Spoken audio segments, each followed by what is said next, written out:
Well, hello, everybody, and welcome to the Ener-She podcast, where we have conversations, never competition. Before we begin, we want to offer a content warning.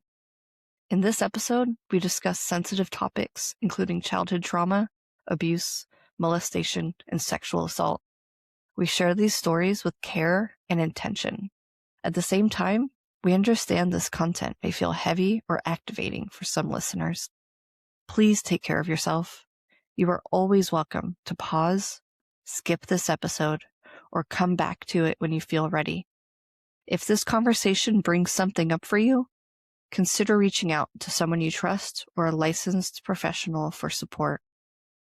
We're holding this space with compassion, and we're truly grateful you're here. If you or someone you know needs immediate support in the U.S., you can contact the National Sexual Assault Hotline at 1-800-656-HOPE or visit RAINN.org at RAINN.org. We'll also include additional resources in the show notes. Again, thank you so much for listening, and we are so grateful you're here with us.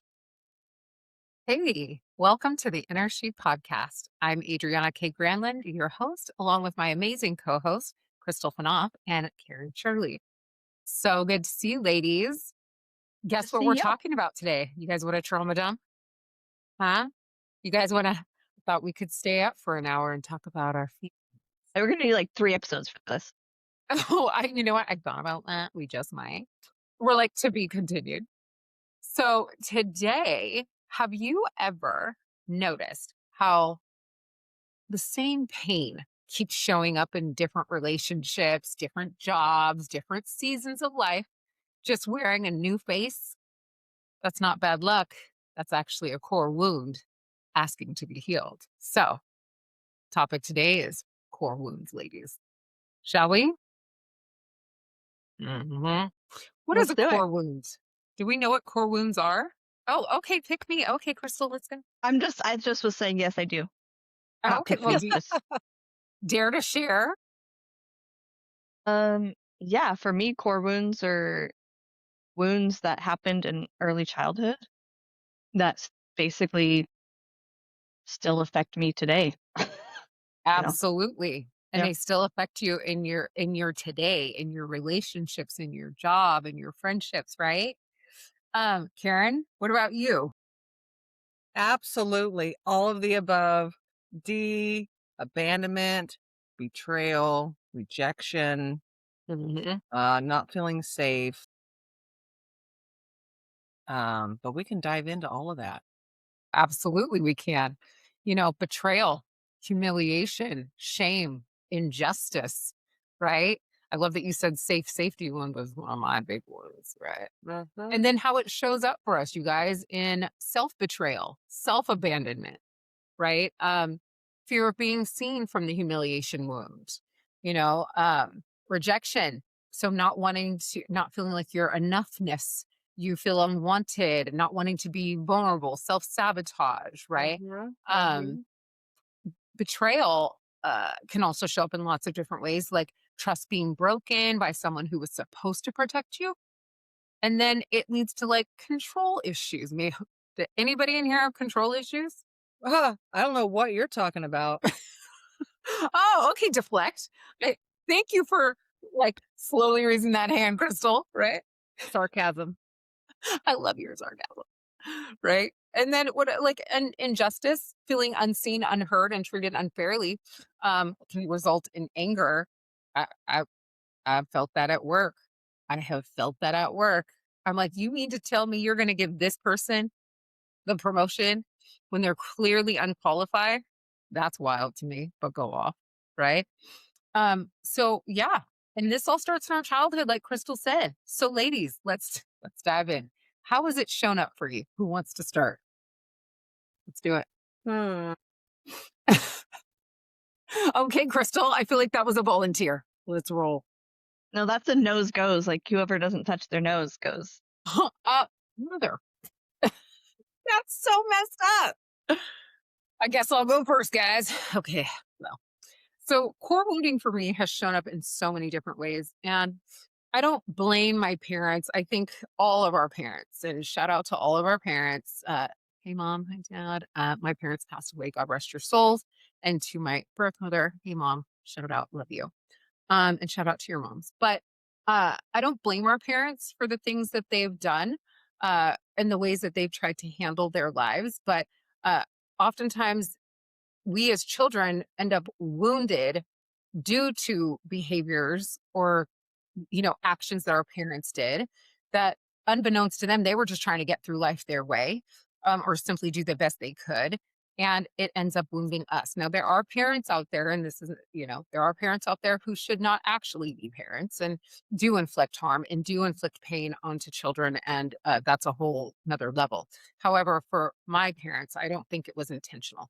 And so, for instance, my abandonment wound again came from my uh, and safety wound came from childhood. I was adopted at a very young age, 6 weeks of age, into a huge family, which is phenomenal. But I went around in my younger years, and then developing this. Well, why wasn't I chosen? Was I not good enough? Feeling abandoned, right? And then being in this huge family, just not knowing where I fit in, feeling like, am I enough? Was I not enough to be chosen? Am I enough now? And then how that developed in my older years is to horrible relationships, choosing wrong person after wrong person because I had this huge, gaping, smelly wound that clearly attracted they smelled that from a mile away. They're like, oh, I smell that wound. Let me just come right on in. And so I would date guys that wanted to use me, narcissists, all the things that we hear about. And I attracted all of them. And I, until I could recognize that it wasn't, that I wasn't broken, it wasn't until then that I could realize that I needed to shine a light on the dark spaces that need healing within me to address that wound so that I could move past it. Now, wounds aren't something that we heal overnight. That's for damn sure.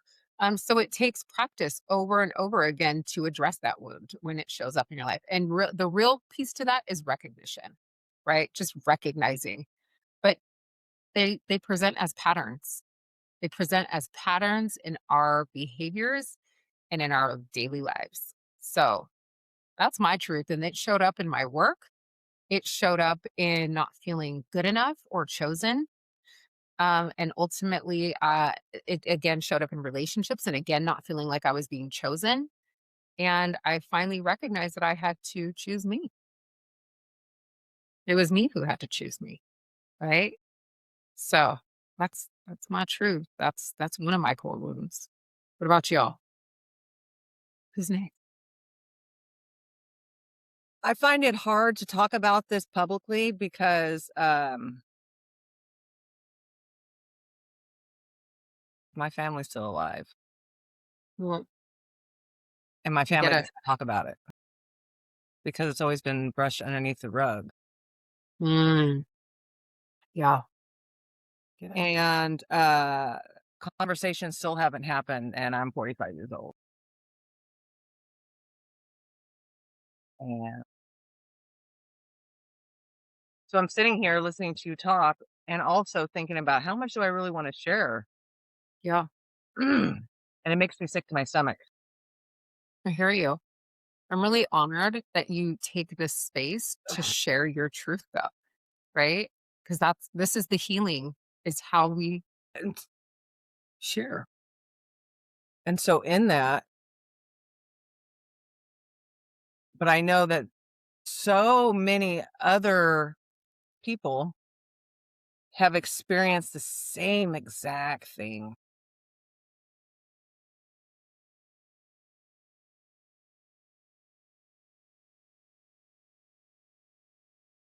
I was touched by a family member when I was a kid. I said something and nothing was ever done about it. It was never talked about again. And so I grew up thinking that uh what I said didn't matter. So my voice was taken. Um I I'm not good enough and not worthy. I mean, that's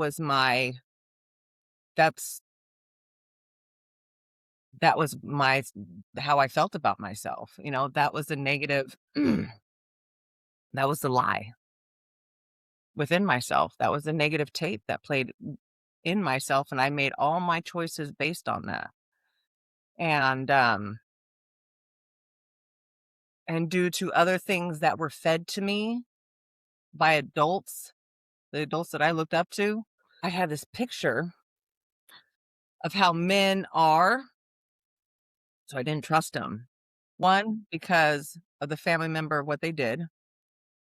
Two, because when I told, nothing was ever done. And three, because of the lies that were fed to me, Right. right? Right. But as I grew up, all I wanted was to, like you, be chosen, be loved, be accepted for who I am. And that attracted all the wrong people. Right. The narcissistic, abusive, not good men, right? And being an addict on top of that created a whole bunch of fuckery, you know? Straight agree. Just straight Yeah. up, you know? Mhm. And so, it just deepened all of it. And finally, finally, after many years, I get into my first healthy relationship that lasted 11 years, and it took me literally years to trust this person. And it's my youngest daughter's dad. I mean, I would say it took me about 3 years to fully trust this person. Okay? Like, I trusted him physically, emotionally, mentally, um, all the way around, Mhm. because he never caused me harm whatsoever, and I was the first person to never cause me harm. First man to never cause me harm, right? And then what happened for me was, a little over a year ago, I came home and he had his stuff packed and he moved into another woman's house, which in turn broke open all the betrayal, all the things, the core wound from my childhood. And that's been really hard to walk through. And since then, it keeps reappearing and showing up in different ways. Right. Right. Relationships and work. Right, Karen? So Thank you for sharing. Thank you for sharing your deepest core wounds that's with it. us and with others. And I really think the way that you describe it is so well said. And there are so many other individuals who are going to be able to relate to every single word that you said. Thank you. I appreciate you. Yeah. Crystal. Well, Yes, bring it. I'm kind of in the same boat as Karen of like, all my family's still alive and Hmm. well, my dad's not, but I've thought about, how much detail do I want to share? Hmm. Um, and so I think I don't know, we'll see. I've been in therapy probably since, well, just learned this a few years ago. I was in therapy when I was like 3 or 4 years old. I don't remember. But started therapy in like my 20s because I was having like really bad panic attacks and I didn't know why. And so I did therapy in my 20s for panic attacks and then got that figured out. Then I did therapy in my 30s for started having panic attacks again out of nowhere. Um, didn't know why.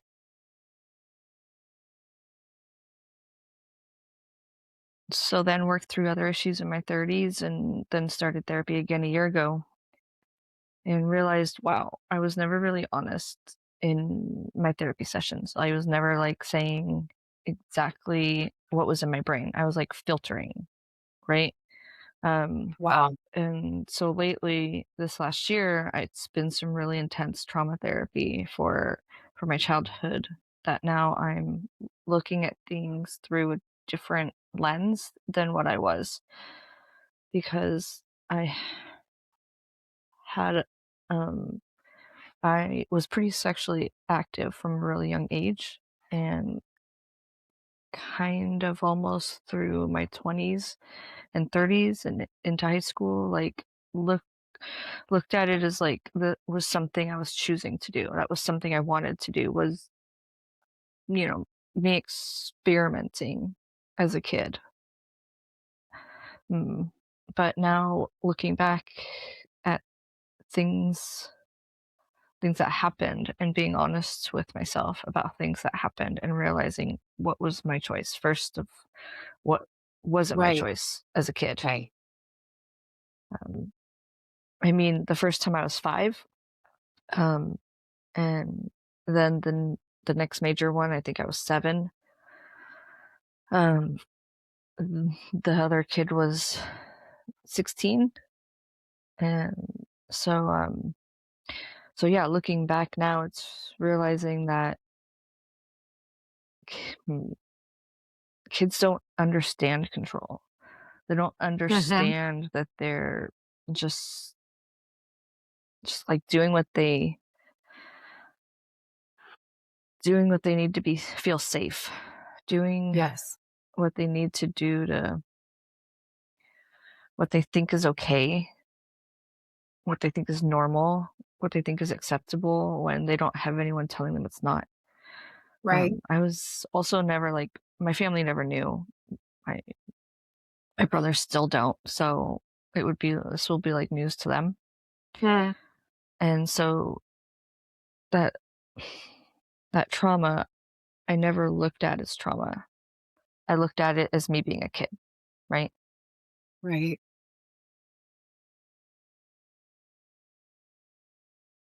I think what I was getting at is throughout my childhood, I didn't know what I was doing. I thought that I was in control. My control and parentification and these ideas that I um,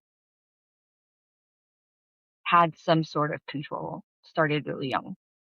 And I kind of identified as that um, into my adulthood and took that almost trauma that I didn't really see as trauma as more of like, oh, this is just what I did as a kid. Um, into, like, my identity as an adult. Like, I've always just really been in control. I've always just been really able to handle things. I've always, you know, um, just been the adult, right? And so, now and I mean, I'm just like, this is actively going. Like, I'm actively unraveling all of this in therapy. And so realizing, that, like, what I thought was my trauma in childhood and really was, I mean, I had a lot of other things happening at the same time in my family, and then I was going out and doing these other things that nobody knew about. I had them in, like, separate bins in my brain and was, like, never thought they were connected. Hmm. I was like, "Oh, this was happening over here, and this was happening over here," and they're Yeah. like silos.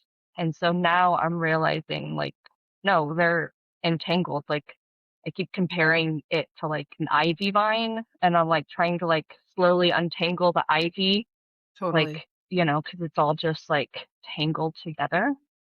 Um, but, you know, that piece of the trauma that was happening in my childhood has shown up in my relationships in ways I didn't even realize.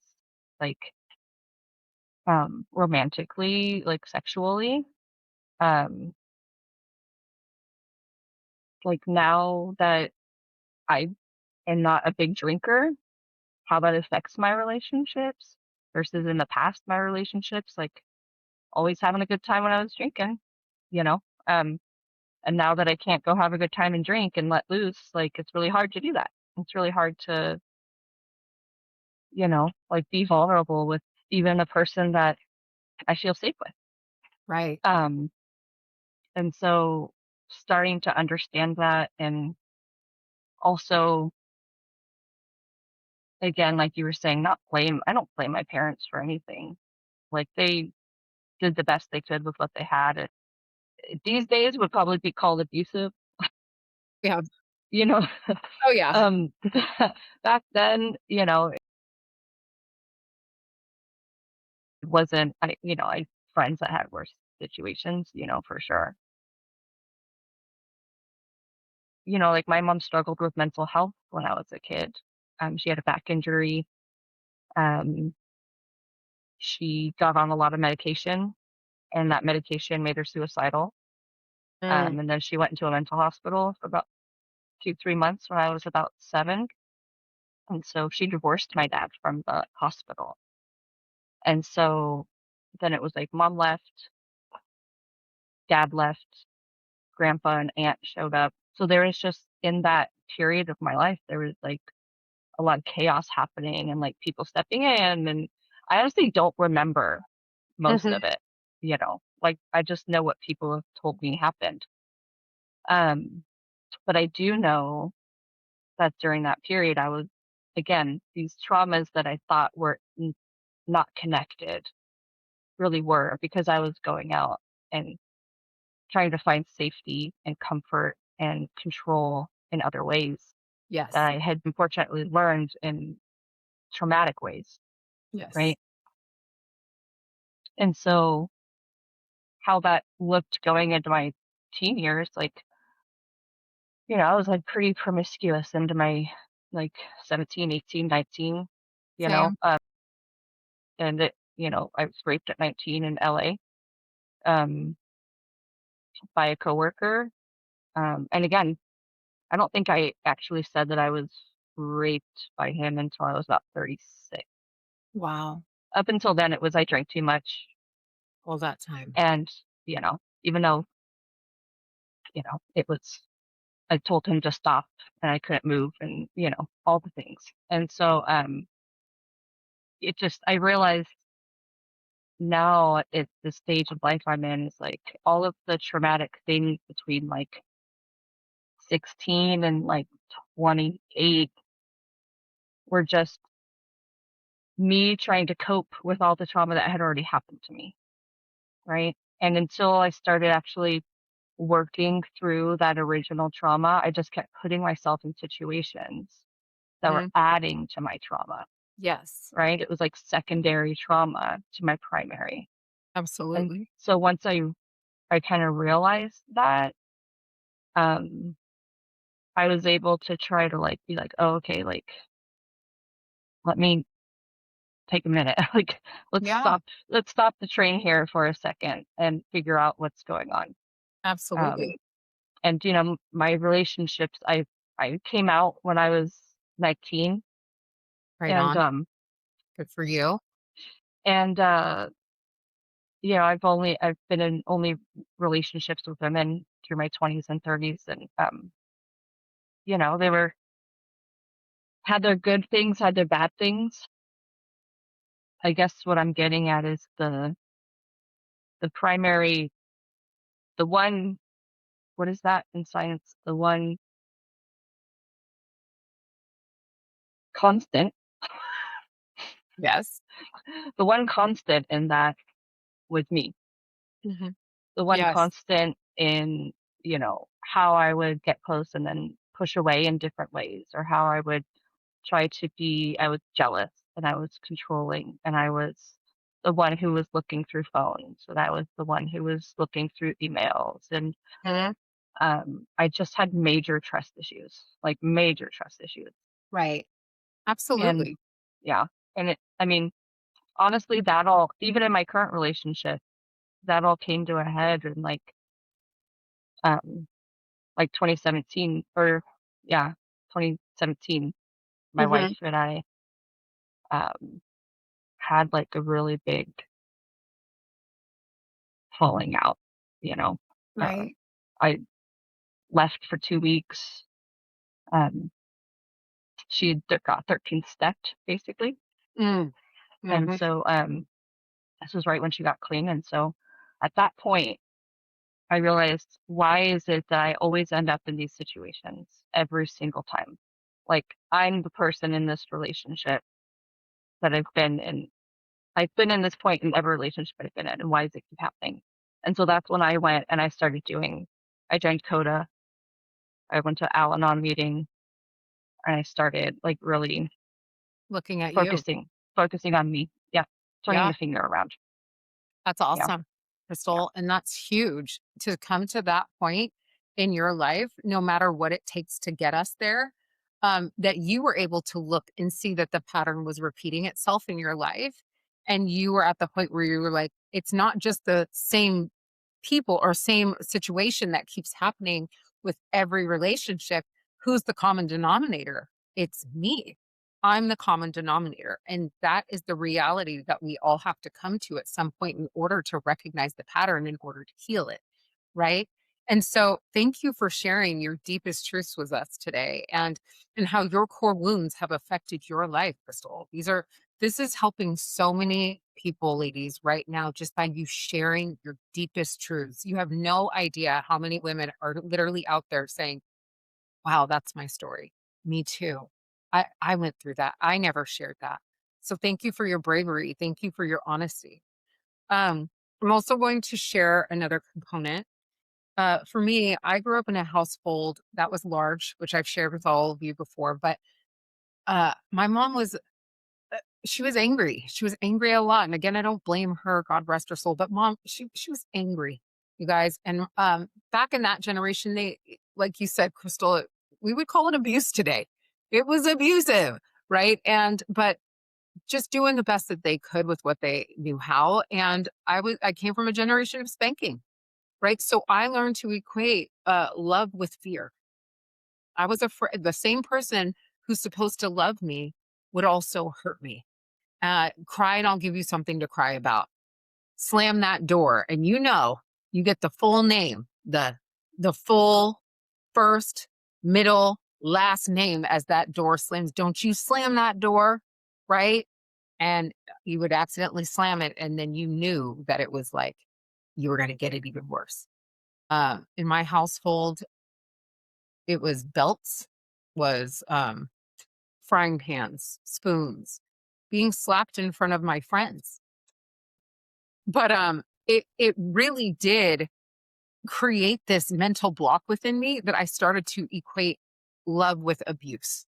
Okay. And that's just my truth. And my mom yelled a lot. She yelled all the time. She was just a very angry person. And when she wasn't angry, I remember the most enjoyable moments I had with her, we were shopping. And so this then creates a shopping addiction, right? So when I'm seeking my mother's love or comfort and I'm not getting it, I know as an adult, the one place and I don't have that, I can go shopping and I'm going to nurture and comfort myself, right? So that created a shopping addiction for me. And so I also, like I was telling you, learned to equate love with abuse. And so I didn't see the red flags when a man was yelling at me. That's normal to me. That felt like home to me, right? When a man's putting me down, I come from a long line of put downs. My mother put me down. She always told me I was overweight, that I was, you know, too big, too small. It was too much, never enough. It was always, I was dressed wrong, and that created the not enoughness. And so when a man is telling me, you're really pretty, but if you lose a little weight, I didn't equate that with a blaring red flag, like you're not the one for me. I'm thinking that this is normal. Right. And so it wasn't, I was like, we can paint that pink. I like a circus. Is that a red flag? I'm here for a circus. I've, been in a circus my whole life. We were all thinking it, right? I'm all painting the roses. Right. We're just going to paint him. We're going to I'm gonna paint him, paint 'em. paint him. Right. And so, And then yes. what? And then what? Right. So it showed up for me in overreacting to small things. Right. Because I'm so angry, but not angry about what I'm actually angry about. It showed up in drug addiction and trying to escape, not feeling enough. And fear, I also had fear of being alone. So then, therefore, I would abandon myself in relationships, right? Because I didn't want you to abandon me the way I'd felt abandoned my whole life. And so maybe this would be different. Um, and I would betray myself in that, right? Well, what else do I need to be? How do you need me to show up? Do I need to act like this, talk like this, be like this, lose more weight? It showed up in struggling with boundaries, um, saying yes when I wanted to say no. It showed up in promiscuity. It showed up that maybe if somebody would choose in that way, if maybe somebody would choose me, then I'd be worthy. Um, when I did get into relationships seeking reassurance, um, due to insecurity, you know, let me know that I'm prettier than the next girl. Why are you looking that way? Or it's all self-sabotage. Anytime I would get something good, I'd want to sabotage it because I was always waiting for the shoe to drop. And what we don't Mm. realize, ladies, is that our core wounds are stored in our central nervous system. That stuff gets locked in. It is locked into our central nervous system, right? And so what we end up doing is and it's deep rooted in our subconscious. We don't even realize that we end up repeating and replaying the same wound over and over and over in hopes of it finally healing. And so we choose familiar pain over unfamiliar peace over and over and over until, like Crystal, right? Until, like Karen, we start to see I'm the common denominator here. What do I need to do to fix this, to heal this, to stop this pattern from repeating so that I can finally move forward? So what is it you feel like you've been doing to address these core wounds, to heal them? What have you guys done so far to heal these core wounds within you that show up in your life when you're triggered to the nines, feeling like you're a teenager all over again? Besides therapy, Yeah, um, therapy's great. therapy's amazing. Um, I've started to be more vocal about it when it's happening. You know, I think something that I've been working on is like you don't realize that you're protecting people. You just keep saying, I don't want to. I don't want to tell them because it's too much for them to handle. I don't want to open this bag of, you know, this because I'm protecting people. And really, I think it's, again, currently working through this in therapy, Mhm. um, looking at who am I protecting and why am I not protecting myself first? Right. And why, what does protecting me look like? Right. And protecting me looks like owning my truth and being verbal when I'm having a physical reaction to an uncomfortable situation. And I can say, I need a minute because I'm having a reaction to this. It's not you, it's me. I'm getting things are happening inside of me and I'm having flashbacks and memories and I need to take a minute Mhm. and instead of just trying to push through, right, which we've talked about, Yeah. just Yeah. trying to be like, okay, help or reacting and lashing out, right? Mhm. Which is what I used to do. I used to do that a lot, super passive aggressive. Mhm. Mhm. And so now just again, not being looking at, I guess the primary thing is looking at what does protecting me look like and making that a priority. I love that. Yep. Thank you, Crystal. Karen, what about you? Well, I speak my crazy because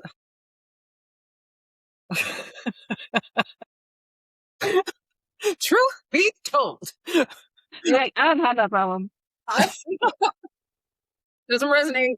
All right. I just do. I have to because I am aware that I have wackadoo thoughts and they come from everything that has happened recently and in the past and 9 times out of 10 they're made up, right? Mhm. And they're all fear based because I don't want to get hurt. again. I don't want to experience all of that over again. And so I tell Adriana, I tell you all the time, okay, I gotta say this. And I know it sounds crazy, but I need to release it outside of my brain, outside of myself, and let it go because it's whacked. Right. Yeah. So that's one thing I do. I Mhm. do have a therapist Yeah. that I've been seeing. And when I do actually um have a reaction to certain things, I do talk about it immediately with that person if it happens. Yeah. So you speak your truth, right? Yes. You take ownership of whatever it is that's coming up for you and Yeah. address it, right? Yeah. Because I can't, because I cannot not do that. Mhm. Because if I don't do it, then I feel like I'm doing a disservice to myself. I'm making myself small. Um, I'm staying stagnant or going backwards, and I can't live that way. I won't live that way. Um, because I will not. I will do everything that I can and where I'm at in my awareness to not go backwards and make the same mistakes that I have already made, or allow what has occurred um to continue to have negative effects on what I do or what I choose or how I behave. Um, yeah. Absolutely. Thanks, I think lady. I would say too, like how I even got here, right? The first step was identifying my own issues, right? Yes. Because like we don't know we're getting triggered unless we know we're getting triggered, right? Right. I used to believe that no, I'm just really angry at you for doing this, Right. right? Like because I Right. didn't know that oh, this is actually a visceral physical response to a Yes. previous trauma. So once I was able to like be like, no, that happened, that's happened, and this is how they're related, and this is how I feel when I think about them or how they Mhm. come up. Then when I was triggered, I was able to be like, oh, no, that's a me thing, that's not a you thing. It wasn't just like, Right. you know, Instant, yeah, right? yeah, Mhm. Yeah, absolutely. Thank you for saying, because it's so true. It's practicing self-awareness is truly the only way, and it takes time. It takes time. How it is a physical response in your body. I mean, and it shows up for everybody in different ways. For some people, it's in their chest. When your chest gets tight. Some Mm-hmm. people, their throat starts to Stomach. get tight, right? Maybe their stomach, right? Their stomach. Maybe you get sick to your stomach. or You you're get lucky and you get all three. oh, Yeah. super fun, You get all hot. right? You get hot, right? And you just get that feeling of anger, right? That comes over your body. That's a big one for me, it shows up as I get really hot, right? And I feel I start to shake. My hands will start to shake, right? Um, and I because my core wounds, when triggered, take me to immediately however old I was at that time, and my reaction is to get angry. I will get so angry, right? And I have to look at that and how, like you said, Crystal, practice awareness and how much of that is my stuff and how much of that is the other person. And I have to sit with that and practice pausing long enough to recognize what's mine, what's theirs. Like Karen said, how much of this is my crazy, right? Wackadoo. My wackadoo moment, Wackadoo. right? And also recognize how it shows up in trying to overcompensate. Am I avoiding? Do I shut down? Am I overworking? Am I food binging? Am I scrolling, doom scrolling? Am I in order to try to regulate myself? Right? Am I Disassociate. disassociating? Oh, girl, I'll right? do that. Checked out. I'll get all the way checked out. You know what I mean? Mm-hmm. And am I seeking, am I thrill seeking? Am I behavior seeking, right? Am I wanting to act out because you hurt me and seeking validation, right? That's another one, right? So recognizing it, taking ownership of it, and then learning to self-soothe in a different way.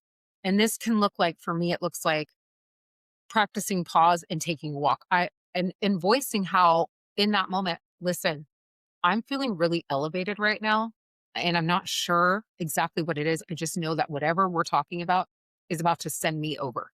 And I need to step away from you so that I can go work that out for a minute. And so then please, so that we can circle back to this. Right. Because I don't want to say anything that I can't take back. Right. Whether that's in jobs, I've had that with bosses where I feel like there's unfair, unjust moments. Right. I'm going to step away. Maybe I need to go home for the day, because if I continue to stay in this environment, I'm going to go off on you, or I'm going to go off on somebody. In relationships and friendships, Karen and I look like, Karen, I am super bothered by this right now. Right. And Karen's like, oh, listen, I'm here to talk. And I'm like, but I'm angry. Right. And she's like, but I love you and we're going to work this out. And that is a great friend. And I'm grateful that I have that with you, Karen. Um, and that it looks like that in relationships. I've had to, in my relationships, say, this bothers me. And the way that you're talking to me and learning to find my voice and speak my truth, you will not talk to me like that. And setting those boundaries to protect myself. This is what it looks like to keep myself safe. Right, Crystal? And that is the gift that I get when I choose me, you know? Woo! Man. Does anybody else want to, like, I don't know, take a shower? It feels a little heavy. So you're probably gonna have a fallen Philippine hangover here in about an hour. Yeah. Straight up. Straight. Mm-hmm. Well, we got heavy with it today, ladies. We sure did. So let's be kind with ourselves and gentle with ourselves, because we did bring up a lot of stuff today that is heavy. It's heavy to talk about these heavy subjects. But the reality is if you look at where each one of us is today, I would say that we have each batted 100 for 100 through getting through hard days. And so this day will be no different. And I hope that for anybody out there who's listened to this podcast today, that you find this relatable, that you give yourself some grace today to process your own thoughts and feelings around what this brought up for you. And always remember that everything starts and ends with you. And your past does not have to define you. You do. Thank you for joining us here on Ener-She Podcast, and we will see you next time. Ding ding.